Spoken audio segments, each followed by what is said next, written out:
titre Bouygues qui est enfermé, comme on peut le voir, dans un canal descendant. Ceci étant, il tente plusieurs incartades au-delà de cette figure technique. Du coup, par la force des choses, a-t-on de l'espoir de voir le titre Bouygues continuer la hausse à court terme qu'il a initiée il y a peu de temps? Alors, on est totalement à la croisée des chemins pour Bouygues. C'est ça passe ou ça casse. Comme vous l'avez justement dit, on est à l'intérieur depuis à peu près 2 mois, à l'intérieur d'un canal baissier, et un canal baissier qui est très propre et avec des mouvements qui sont extrêmement propres, dans la mesure où on va successivement du haut au bas, du bas au haut, etc. Et là, on est depuis quelques jours, on est au contact on est sur un double contact avec tout d'abord notre branche, notre borne haute du canal baissier dans la zone des 34,50 €. On est également au-dessus d'une zone de polarité, c'est-à-dire une zone qui, dans le passé, a fait une zone de support et une zone de résistance. Donc, on a franchi on a franchi dans le mouvement, on a franchi cette zone. Donc, ça veut dire que les acheteurs marquent peut-être une certaine envie.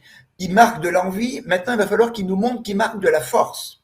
Ce qui est comme dans le cas précédent de Vinci, on attend et il faut toujours attendre, à mon avis, et c'est la façon dont moi je travaille, toujours attendre que des niveaux importants, comme on est actuellement, qui est aussi un niveau de polarité, comme ce niveau à 34,58, est-ce que les acheteurs ont vraiment la force de le franchir? C'est un niveau de polarité, c'est la sortie de notre canal baissier. Donc, il faut vraiment qu'il y ait de la conviction côté acheteur. Donc, ce que j'attends première possible, en plus, donc les moyennes mobiles 100 périodes et l'exponentielle 55, qui est une moyenne mobile que j'utilise depuis en fait relativement peu de temps, parce que je me suis aperçu qu'elle fonctionnait généralement très bien sur beaucoup d'actifs. Et là, on s'aperçoit que à la fin de l'année, notre moyenne mobile exponentielle 55 a fait support.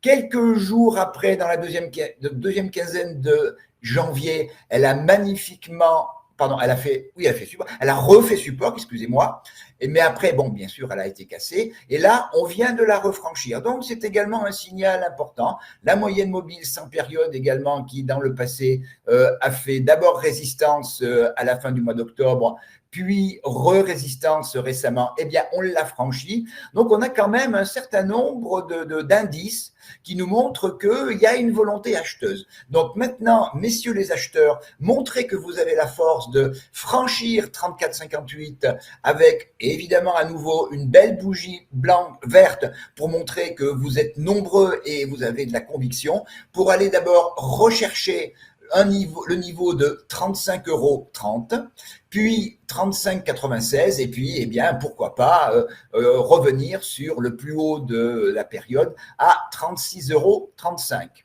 A contrario, la rupture de la zone de polarité 34,01, 34,18 serait un signe de faiblesse tout à fait significatif de la part du camp acheteur, une reprise en main possible du camp vendeur, et c'est surtout ce serait la rupture du gap haussier entre 33,45 et 33,56 en clôture quotidienne qui sonnerait le glas désespoir du camp acheteur, et à ce moment-là on reviendrait sur 32,64 qui est le gap haussier qui a été ouvert fin octobre, début novembre.